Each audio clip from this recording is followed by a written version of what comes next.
Good morning. For those of you for this is your first rodeo, your first gun rights policy conference, my name is Joe Waldron. I am the legislative director of the Citizens Committee. I've been working with Alan now.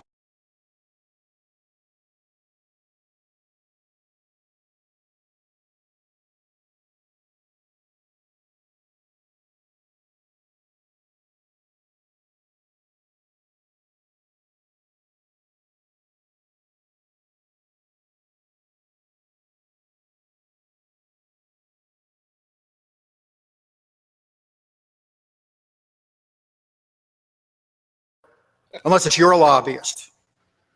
We're frequently called special interests. But when nearly half of the homes in America have a gun in them, at what point do we become a public interest? None to mention that we're out there to protect the fundamental right. One more thing about a few lobbyists, gun lobbyists typically among them. Most lobbyists in Washington, most lobbyists in your state capitals are down there with their hands out. They're asking for taxpayer dollars to fund their pet programs or their clients' programs. Gun lobbyists and a few others are there with their hands up, saying, leave us alone. We very rarely ask for money for funded programs, and when we do, we generally pay our own way. Concealed carry license programs are one example. The voluntary Pittman-Robertson tax on firearms and ammunition goes back to the 1930s. That's another one where gun owners ponied up their money to pay for conservation. We pay our own way. We're not out there on the dole. But there's something you need to understand. Mark and Larry are the public face of the gun lobby. You're the real gun lobby. You've got a sticker in your folders, I think, I am the gun lobby. You've heard it before, you'll hear it again this weekend. Our strength isn't in the millions of dollars that we contribute to political campaigns. Our strength is in the 80 million gun owners in this country. The gun lobby is every American who owns a gun, and even some who don't, but who still support us. It's called grassroots lobbying, and it is effective. That's largely what we're all about, is grassroots lobbying. God help us if Congress were to receive 80 million letters on any one of the bills that Mark or Larry talked about, action would be taken, guaranteed. Unfortunately, a lot of gun owners are complacent. They don't belong to any gun rights organization. Like with a lot of other things in life, they let the other guy carry the load. They let the other guy carry the fight. It's incredibly pleasing to be able to stand here and look at this crowd and know that we have people here who are doing their fair share and then some to carry the fight. It's important, no, it's critical, that each of you communicate your concerns with your elected officials. 80 years ago, the great American humorist Will Rogers observed, it's not what we don't know that gets us in trouble, it's what we know that isn't so. Half of a lobbyist's job is education. There's an incredible amount of misinformation floating around on the gun issue. Some of it pure ignorance, a lot of it intentional. It's our job as lobbyists, it's your job as grassroots lobbyists to set the record straight, and that means communication. Legislators, senators and representatives at the federal level, senators, representatives, delegates, assembly persons, whatever you call them in your state level, they need to be informed. They need to be educated. You may say, well, my legislators are anti-gun. It doesn't matter. Inform them. Tell them the truth. Make them go on record. As we competitive rifle shooters like to say, run them up and disc them. If they're a bad guy, let the world know. Let gun owners know. To do that, you need ammunition. In this case, information.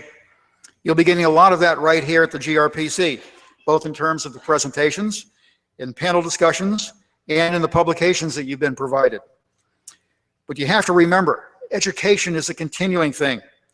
You don't get your diploma, walk out the door, and stop learning. The other side certainly keeps coming up with new things. Education is a lifelong activity, and it's a responsibility. New issues pop up almost every year.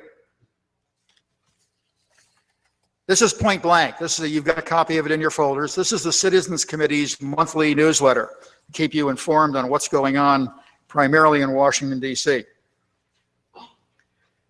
Tucked away inside there is an item, usually it's on page 3 or 4, called the Citizen Action Project, the CAP. It takes a look at a single piece of legislation, usually at the federal level, and asks members to write, email, or call your legislators to get our message out. One, to educate them on the true impact of a bill, good or bad, and then to let them know what your position is on the bill and ask them to support us. But the CAP is just a suggestion. It's a reminder. It's an instigator.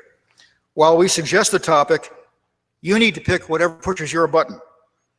The important thing is to communicate, and to communicate often. When your letter reaches that congressman's office, your staff member should be looking at it and saying, oh yeah, here's Larry, he's writing again. Let's see what he has to say this month. Just 9 months into this 2-year Congress runs in 2-year cycles, there are already 189 gun bills filed. A majority of them, just over a majority of them, are anti-gun. Pick the bill that concerns you most. If you write a letter, it should be polite. You should keep it short. No more than 1 or 2 points made in 1 or 2 pages. If you write a 10-page volume, you're not going to read it. You're going to fall asleep. That's a fact of life. Make 1 or 2 points, keep it short, keep it sweet, keep it courteous, and ask them to support our side of the issue. Whether it's seizing guns from veterans, requiring insurance for gun owners, I think Larry in one of his recent releases calls that Obamacare for guns, gun bans, whatever. It's time for a hands up, that's enough, and hands off my guns approach. And while we're at it, it's time to allow military personnel to protect themselves here in this country the same way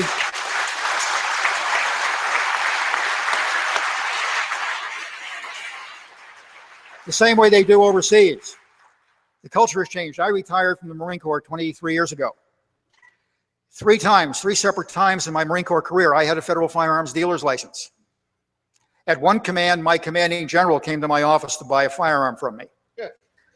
Attitudes have changed, times have changed. But again, we ask these young men and young women to be out there in uniform, wearing a target, representing us, protecting us. We need to allow them to protect themselves. And we need to allow citizens to protect themselves nationwide. It's our right. You'll have an opportunity Sunday, after the formal portion of the GRPC adjourns, to attend a grassroots workshop. If you have the time, I would urge you to attend. A couple more hours invested here will pay dividends down the road.